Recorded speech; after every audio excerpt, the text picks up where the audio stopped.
Assalamualaikum warahmatullahi wabarakatuh. Terima kasih atas kesempatannya. Perkenalkan, nama saya Sri Tiliardianti dengan NIM 2017-210016. Nah, di sini saya akan mempresentasikan mengenai hasil metodologi penelitian saya yang berjudul Pengaruh Financial Knowledge dan Financial Experience terhadap Financial Management Behavior dengan locus of control sebagai variabel mediasi.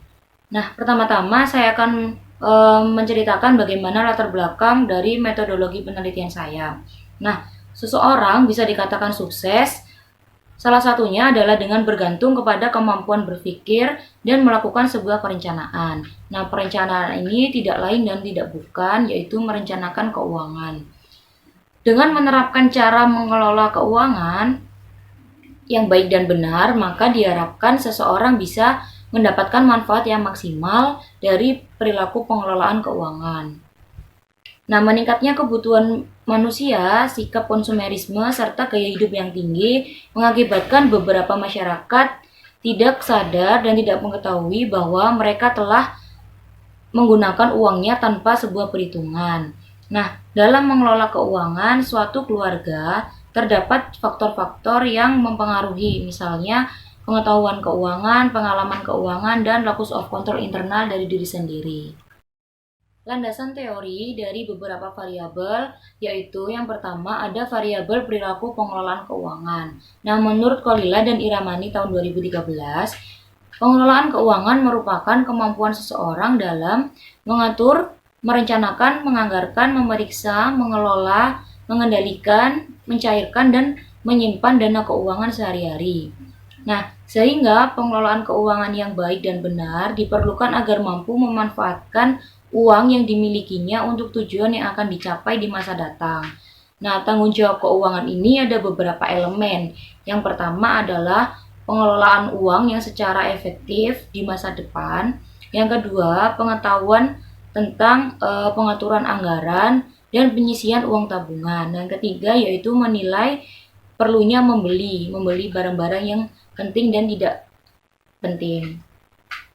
Yang kedua, ada variabel pengetahuan keuangan. Nah, menurut Dwi Astanti tahun 2015, pengetahuan keuangan merupakan suatu pemahaman dan konsep keuangan yang diperlukan untuk digunakan dalam kehidupan sehari-hari. Nah, jika menurut Luke tahun 2017, itu sebuah pengetahuan keuangan yang baik akan memerlukan sebuah keterampilan yang memadai yang dibuat untuk memperoleh keputusan keuangan yang baik. Nah, masyarakat bisa mengembangkan financial skills dan financial tools agar dapat menerapkan pengetahuan keuangan yang baik. Variabel ketiga adalah pengalaman keuangan. Menurut Yulianti dan Silvi 2013, pengalaman keuangan adalah kemampuan untuk membuat pertimbangan atau pengambilan keputusan guna menentukan perencanaan dan pengelolaan investasi agar mengetahui kegunaan manajemen keuangan saat ini dan di masa yang akan datang. Nah, motivasi individu untuk hidup yang lebih baik dapat dilakukan dengan cara belajar dari pengalaman sebelumnya. Variabel selanjutnya adalah locus of control. Locus of control ini adalah sikap seseorang yang meyakini bahwa apa yang terjadi di dalam dirinya merupakan akibat dari tindakannya sendiri. Nah, locus of control ini menggambarkan seberapa jauh seseorang memandang hubungan antara perbuatan yang dilakukan atau action dengan akibat atau hasil. Selanjutnya ada kerangka pikir. Nah, di kerangka pikir ini ada 4 variabel. Yang pertama ada variabel financial knowledge atau pengetahuan keuangan. Yang kedua ada variabel financial experience atau pengalaman keuangan. Yang ketiga ada variabel locus of control. Yang keempat ada variabel financial management behavior atau perilaku pengelolaan keuangan. Nah, di dalam kerangka pikir ini menghasilkan sebuah hipotesis yang mana H1 pengetahuan keuangan berpengaruh positif terhadap perilaku pengelolaan keuangan. Nah, di sini maksudnya adalah semakin banyak atau semakin seseorang itu banyak mengetahui tentang keuangan, maka perilaku pengelolaan keuangannya akan semakin baik. H2, pengalaman keuangan berpengaruh positif terhadap perilaku pengelolaan keuangan. Nah, di sini dijelaskan bahwa semakin banyak pengalaman keuangan seseorang, maka perilaku pengelolaan keuangan mereka juga akan semakin baik. H3, locus of control berpengaruh positif terhadap perilaku pengelolaan keuangan. Nah, di sini kontrol dari diri sendiri seseorang semakin baik, maka perilaku pengelolaan keuangannya juga semakin baik. H4, locus of control memediasi secara signifikan pengaruh pengetahuan keuangan terhadap perilaku pengelolaan keuangan. Nah, di sini maksudnya adalah locus of control ini adalah mempengaruhi atau mendukung pengetahuan keuangan terhadap perilaku pengelolaan keuangan. Nah, jika pengetahuan keuangan seseorang ini semakin baik dan didukung oleh locus of control-nya juga baik, maka perilaku pengelolaan keuangan seseorang itu akan semakin baik pula. H5, locus of control memediasi secara signifikan pengaruh pengalaman keuangan terhadap perilaku pengelolaan keuangan. Nah, di sini maksudnya adalah semakin banyak pengalaman keuangan dan didukung oleh kontrol diri yang baik juga, maka perilaku pengelolaan keuangan seseorang tersebut akan semakin baik juga. Selanjutnya ada metodologi penelitian. Nah, berdasarkan jenis penelitian, penelitian ini termasuk ke dalam penelitian eksplanatif atau formal study, di mana penelitian ini menjelaskan hubungan antara variabel.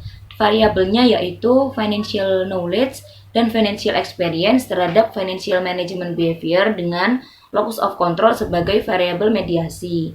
Nah, ditinjau dari dimensi waktunya, penelitian ini merupakan jenis penelitian cross-sectional atau mengambil data dari satu periode tertentu.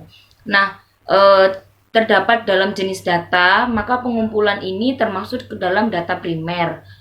Data primer ini dimaksudkan hasil survei studi melalui kuesioner yang disebarkan ke beberapa responden yang memenuhi kriteria sampel. Nah, di dalam informasi variabel ini terdapat beberapa variabel yang mana variabel terikat atau dependent atau variabel Y itu adalah variabel yang menjadi topik dalam penelitian, di mana dipengaruhi oleh variabel lainnya. Nah, ke dalam variabel Y ini merupakan financial management behavior. Yang kedua, ada variabel bebas atau independent, disebut juga dengan variabel X, di mana variabel ini adalah yang mempengaruhi perubahan di dalam variabel lainnya. Nah, di penelitian ini, variabel X ini terdiri dari dua variabel, yaitu variabel financial knowledge sebagai X1 dan financial experience sebagai X2. Selanjutnya, ada variabel mediasi atau intervening, disebut juga variabel Z, di mana variabel ini berpengaruh pada fenomena yang diamati, tetapi tidak dapat dilihat dan diukur, namun dampaknya dapat disimpulkan berdasarkan dampak variabel lain. Nah, di dalam penelitian ini, variabel mediasi atau interveningnya adalah locus of control. Selanjutnya, kita masuk ke dalam teknik analisis data. Nah, teknik analisis data yang digunakan dalam penelitian ini ada dua. Yang pertama ada analisis deskriptif dan yang kedua ada analisis SAMPLS. Yang pertama, analisis deskriptif ini merupakan seberapa banyak jumlah sampel atau N, rata-rata atau mean, dan nilai maksimal dan minimal. Nah, dapat memberikan gambaran secara umum tentang variabel yang digunakan melalui jawaban dari responden. Yang kedua adalah analisis SAMPLS. Nah, analisis ini merupakan alat multivariat yang digunakan untuk mengetahui hubungan antara beberapa variabel independen terhadap variabel dependent.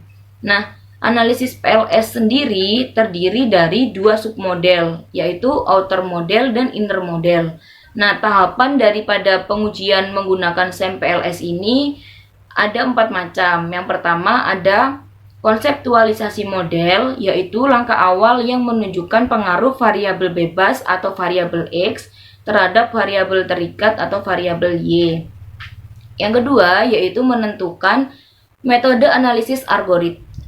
Merancang model struktural yang akan digunakan dengan menggunakan warp PLS. Setelah itu, menentukan skor variabel laten dengan menggunakan kombinasi linear dari indikator. Yang ketiga adalah menggambarkan diagram jalur. Nah, diagram jalur ini merupakan prosedur homogram retikuler function modeling atau RAM. Nah, yang terakhir adalah evaluasi model, di mana dilakukan oleh dua tahap, yaitu evaluasi outer model, dan yang kedua adalah evaluasi inner model. Demikian presentasi dari saya, selebihnya saya mohon maaf. Wassalamualaikum warahmatullahi wabarakatuh.